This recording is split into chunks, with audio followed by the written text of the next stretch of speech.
আমাদের প্রত্যেকের দেখা উচিত পরের বছর।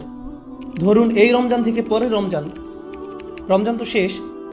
ধরুন এই ডিসেম্বর থেকে পরের ডিসেম্বর, এই শীতকাল থেকে পরের শীতকাল। কিভাবে আমি একজন ভালো মুসলিম হতে পারি, আমি এখানে 3টা এরিয়া হাইলাইট করব। এখানে যারা লিখছেন শুধু 3টা ক্ষেত্র। আপনি নিজেকে একটা বাস্তবসম্মত উপায়ে যেন বলতে পারেন আমি অন্তত এই 3টা জায়গাতে আগের চেয়ে ভালো এবং উন্নতি করেছি। প্রথমটা হলো ইবাদত। আমার প্রথম চিন্তাই হবে ইবাদত নিয়ে। আমার ফজর নামাজ কি আগের চেয়ে ভালো হচ্ছে? আমি কি অন্তত ঈশা আর ফজরটা সময় মতো সঠিকভাবে আদায় করতে পারছি? পুরুষদেরকে বলছি, আমি কি ফজরের জন্য উঠতে পারছি এবং মসজিদে যেতে পারছি? হয়তো এটা প্রতিদিন করতে পারছেন না, কিন্তু এটাকে একটা লক্ষ্য হিসাবে নির্ধারণ করুন। আপনাকে রাতে তাড়াতাড়ি শুয়ে পড়তে হবে। তরুণরা, আমি বলছি আপনি জীবনে কিছুই ঠিকমতো করতে পারবেন না যদি তাড়াতাড়ি না শুয়ে পড়েন। রাতে যে হুক্কা নিয়ে ওইসব উচ্চমার্গীয় কথাবার্তা আপনারা বলেন, সেগুলো এই উম্মাহকে কোনো কিছুতে সক্রিয় করবে না। আমি বলছি ওই সমস্ত গম্ভীর আলোচনা, ভালো ভালো কথা, তারপর আপনারা সকাল 10টায় ঘুম থেকে উঠে ফজর পড়ছেন। আপনার গত রাতের শর্মা আর হুক্কা নিয়ে বিশদ আলোচনা, এই উম্মাহ কি ওগুলোর কারণে জাগবে মনে করেন? ঠিক সময় ঘুমোতে যান, তাড়াতাড়ি উঠুন, ঠিক মতো ফজর পড়ুন, সকালে কোরআন পড়ুন। ইন্না কুরআন আল ফাজরি কানা মাশহুদা। নিয়ম করে ঠিকঠাক মতো কোরআন পড়ুন। আমরা দুনিয়া বদলানোর কথা বলি, কিন্তু আমরা একটা দিনের কার্যক্রমও বদলাতে পারি না। আপনি যদি আপনার দিন বদলাতে পারেন, তাহলে আপনার বছরও বদলাতে পারবেন, আপনার জীবনও বদলাতে পারবেন। আপনাকে আপনার দিন দিয়েই শুরু করতে হবে। ইবাদত অর্থে আপনার সকালটাকে ফলপ্রসূ করতে হবে। ইবাদতের একটা অংশ হলো, আমি বিশেষ করে এখানে তাদের অন্তর্ভুক্ত করব যাদের দূরদর্শিতা আছে। আপনার দূরদর্শিতা, আপনার অনুপ্রেরণা আসবে কোরআনের মাধ্যমে। কোরআন আপনার হৃদয়ে থাকতে হবে। যতটুকু সম্ভব কোরআন মুখস্থ করার প্রজেক্ট শুরু করতে হবে আপনাকে। একেবারে যতটুকু পারেন, যত কমই হোক না কেন। আপনি যদি বেশি করে করতে পারেন তাহলে বেশি করেন, কিন্তু প্রতিদিন ফজরের সময় একটু কোরআন তেলাওয়াত, একটু মুখস্থ করা, এটাই আপনার দিনকে ভালোভাবে শুরু করবে। আর আমি আপনাকে গ্যারান্টি দিতে পারি, আপনি যদি এরকম করেন, শুধু সপ্তাহে একবার করে দেখেন, পার্থক্যটা আপনি দিনের বাকি সময় ধরে বুঝতে পারবেন। আপনি লক্ষ্য করবেন যে ওই দিনটাতে অনেক বেশি বারাকা আছে, আপনি অনেক বেশি কিছু শেষ করতে পারছেন, আপনার চারপাশে দরজা খুলে যাচ্ছে, অনেক সুযোগ তৈরি হচ্ছে, আপনার মন পরিষ্কার আর অনেক সৃষ্টিশীল আইডিয়া আসছে। আপনি দেখবেন আল্লাহ আপনাকে ওইসব কল্যাণ দিচ্ছেন এবং দরজা খুলে দিচ্ছেন যেগুলো আগে বন্ধ ছিল। কাজেই প্রথমটা, কতগুলো এরিয়া আমি যেন বলেছি? 3টা এরিয়া। প্রথমটা হলো ইবাদত। এটাই প্রথম এরিয়া যেটাতে আমি আরো ভালো করতে যাচ্ছি।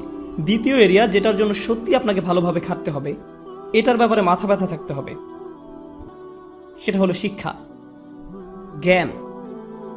কিভাবে আমি এই এরিয়াতে আমার জ্ঞান বাড়াবো? আমি জ্ঞানকে ইবাদত থেকে আলাদা করে দেখি, কারণ কিছু কিছু মানুষ জ্ঞান অর্জনের উপর এত বেশি ফোকাস করে যে তাদের ইবাদতের অবস্থা হয় খুবই শোচনীয়। তারা ইবাদত করে না, তাদের ধারণা তাদের জ্ঞান ইবাদতের শূন্যস্থান পূরণ করে দিবে। তারা অনেক তাফসির পড়ে, অনেক তাজউইদ জানে, কিন্তু তারা এমনকি তাদের সালাতেও কোনো মনোযোগই দেয় না। তাহলে সেই জ্ঞান আছে কিসের জন্য? আমি অগ্রাধিকার ভিত্তিতে এগুলো উল্লেখ করেছি। প্রথমটা ইবাদত, দ্বিতীয়টা জ্ঞান। আমি বলছি না যে আপনারা আলেম হন এবং শরীয়তের উপরে ডিগ্রি নিন। যারা করছেন তাদেরকে অভিনন্দন জানাই। আমি এখানে সবার কথা বলছি। এখানে সবাই মুফতি বা আলেম নাও হতে পারেন, কিন্তু আপনাকে শিক্ষিত মুসলিম হতে হবে। আপনার ইসলামের উপর অন্তত প্রাথমিক পর্যায়ের বিদ্যা থাকতে হবে। আমি এখানে সবার কথা বলছি। তাই আপনার জন্য আমার পরামর্শ হলো, বছরের শেষ বা আগামী বছরের মধ্যে আপনি কিছু অন্তত পড়েন। আপনি সিরাহ পড়ুন, নবী মুহাম্মদ সাল্লাল্লাহু আলাইহি সাল্লামের জীবনী একবার। আর আপনার প্রতি বছরই এটা করা উচিত। আসলে আপনার আলাদা আলাদা জায়গা থেকে পড়া উচিত। প্রতি বছর সিরাতের উপর আপনার পড়াশোনা করা উচিত। সত্যি সত্যিই পড়ুন। আমাকে জিজ্ঞেস করবেন না সিরাতের উপর কোন বই পড়বেন, সবই পড়ুন। একবার এক একটা পড়ুন। একটা নিয়ে পড়া শুরু করুন 1 বছর, তারপর আরেকটা সিরাত নিন পরের বছর, আবার আরেকটা সিরাত নিন পরের বছর, আবার আরেকটা। কারণ এটা হলো ওই মানুষটার জীবনী যা আমাদের জীবনের দর্শন, আমাদের অনুপ্রেরণা। আর আপনার প্রতি বছরই এটা করা উচিত।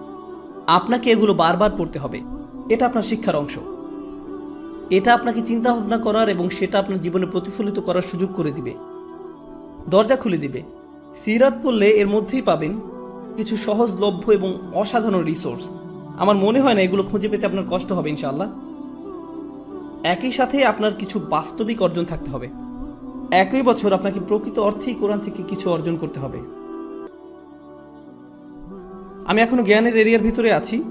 প্রথম এরিয়া হলো ইবাদত, আর দ্বিতীয়টা হলো জ্ঞান বা শিক্ষা, এই এরিয়াতেই আপনাকে কোরআন থেকে কিছু প্রকৃত মুনাফার ক্ষেত্র তৈরি করতে হবে। ধরুন এই বছর আপনি ঠিক করলেন আপনি সূরা কাহফ মুখস্থ করবেন, কাজে এটা একটা লক্ষ্য স্থির করুন। এই বছর আমি সূরা কাহফ মুখস্থ করব।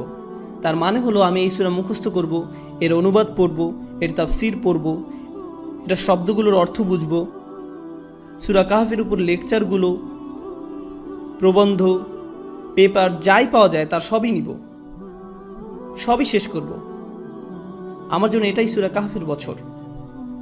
পরের বছর হতে পারে সূরা আর রহমানের বছর, তার পরের বছর সূরা বাকারার বছর, কয়েকটা সূরা হতে পারে একই বছরে, কিন্তু প্রতি বছরই আপনি কোরআনের মধ্যে থেকে কিছু না কিছু লাভ করুন, এটা বাস্তব। এটা বলবেন না আমি কোরআন পড়েছি, এটা করবেন না যে কোনো একটা প্যাসেজ নিয়ে পড়া শুরু করলেন।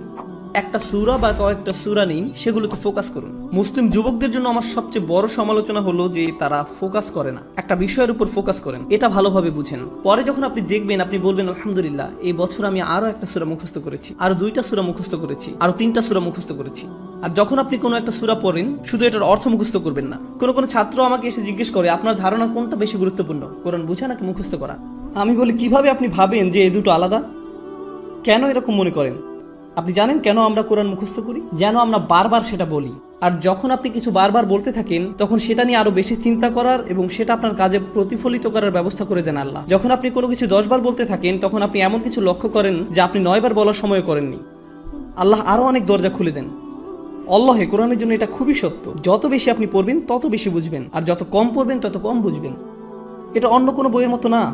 কোরআন বোঝার ভিত্তি হলো কোরআন মুখস্থ করা। আল্লাহ আরো অনেক দরজা খুলে দেন। আল্লাহে কোরআনের জন্য এটা খুবই সত্য। কাজে যে সূরা আপনি পড়তে ও বুঝতে চাচ্ছেন ভালো হয় সেটা মুখস্থ করে ফেললে।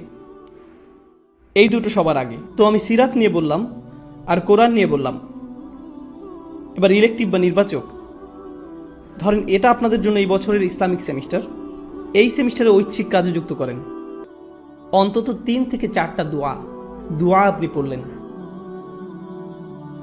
মুখস্থ করলেন, আর সেগুলো আপনার দিনের একটা অংশ হয়ে গেল। নবী সাল্লাল্লাহু আলাইহি সাল্লামের কিছু দোয়া মুখস্থ করা, এটা এক সময় আপনার দিনেরই অংশ হয়ে যাবে। এখন আমি জ্ঞানের সাথে সেটার চর্চাও সংযুক্ত করেছি। এ ধরনের জিনিসগুলো আপনি যুক্ত করে নিতে পারেন। আসলে এই 3টা এরিয়া যে আমি বলছি, আমি অন্যগুলো কিন্তু উল্লেখও করিনি। আমি জানি ফিকহ, আকীদা, তাফসীর এগুলোও জ্ঞানের অংশ, কিন্তু আমি শুধু 3টা এরিয়ার কথা বলেছি ইচ্ছা করেই। কারণ এই 3টা জিনিসই সরাসরি আপনাকে ভালো মুসলিম করে তুলবে। সাথে সাথে এগুলোর একটা কার্যকরী প্রভাব আপনার উপর পড়বে। আপনার সালাত আগের চেয়ে আরো বেশি ভালো হবে, কারণ আপনি যে কোরআন পড়ছেন সেটা আপনি এখন বুঝেন। নবী সাল্লাল্লাহু আলাইহি সাল্লামের জন্য আপনার ভালোবাসা বাড়ছে কারণ আপনি তার জীবনী প্রতি বছর পড়ছেন।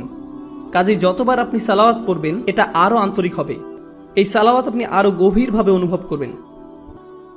দোয়ার জ্ঞান আপনাকে আল্লাহর আরো কাছে নিয়ে আসছে, কারণ এখন আপনি জানেন আপনি তার কাছে কি চাচ্ছেন। এটাই হলো জ্ঞান। তো প্রথমটা ছিল ইবাদত আর দ্বিতীয়টা হলো জ্ঞান। আশা করি আপনারা দেখেছেন কিভাবে আমি এই দুটোকে একীভূত করলাম। যদিও আমি প্রত্যেকটাকে আলাদা রেখেছি, একটা অন্যটাকে সাহায্য করেছে। আপনার জ্ঞান যদি আপনার ইবাদতকে সাহায্য না করে, আমি জানি না সেটা আসলে সত্যিকারের জ্ঞান কিনা। আমি জানি না দিনের ব্যাপারে এটা আসলে সত্যিকারের জ্ঞান কিনা। এরপর আছে তৃতীয় এরিয়া, এটা হলো সার্ভিস বা সেবা। ওইখানে আপনাকে বুঝতে হবে, কিছু সময় ঠিক করে নিতে হবে। সপ্তাহে 1 দিন, হয়তো সাপ্তাহিক ছুটির দিন, কিংবা মাসে 1 বার আপনাকে কিছু সেবামূলক কাজ করতে হবে। মানে মানুষকে সাহায্য করা। তার মানে এই না যে আপনাকে এটা ইসলামিক ব্যানারের মধ্যেই করতে হবে।